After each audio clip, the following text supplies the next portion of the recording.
Oui, si justement sur le moment de mai 68 est important parce qu'en fait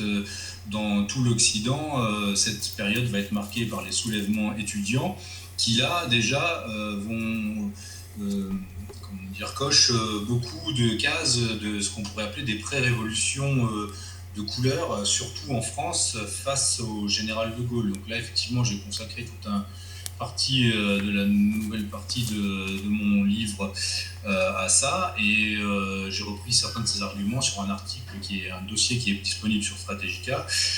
qui s'appelle Mai 68, une révolution de la société ouverte contre la France. Et ce qu'on voit, c'est qu'effectivement, beaucoup de... prenons par exemple le cas emblématique d'un Bernard Kouchner, qui est dans les années, au moment de mai 68, un cadre trotskiste ou maoïste, je ne sais plus dans son cas, et qui en fait, dans les années 80, va se reconvertir, va devenir voilà, un ponte du PS et va justement utiliser en communication l'arme de l'humanitaire et va promouvoir l'ingérence humanitaire à la manière méthodologie de l'Open Society Foundation et avec Médecins sans frontières qui est lié aussi au réseau Soros, tous ces réseaux-là. Et en fait, si vous regardez aux États-Unis, par exemple, vous avez le président l'ancien président de l'Open Society Foundation, qui est toujours son président d'honneur, Aryeh Nayer, qui était aussi le fondateur du Human Rights Watch, qui était dans les années 60 un membre du SDS, Student for Democratic Society, qui était un des groupes d'extrême gauche, l'extrême gauche là aussi trotskiste, les plus influents aux États-Unis. Donc on voit vraiment le passage de ces gens qui ont réussi. En fait, mai 68, cette époque-là, a été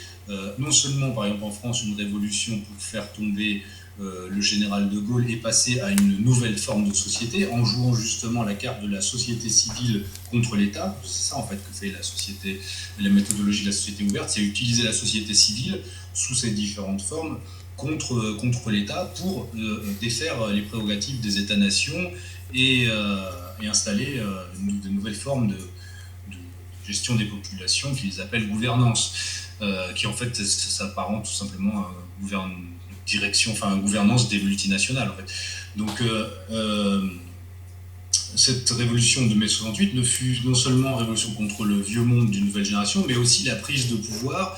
d'une nouvelle génération, un petit peu selon ce qu'appelle Vilfredo Pareto, appelait la circulation des élites. Donc on a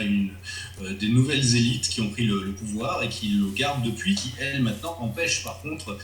les nouvelles générations de reprendre le pouvoir sur cette génération-là des 68 arts cosmopolites trotskistes.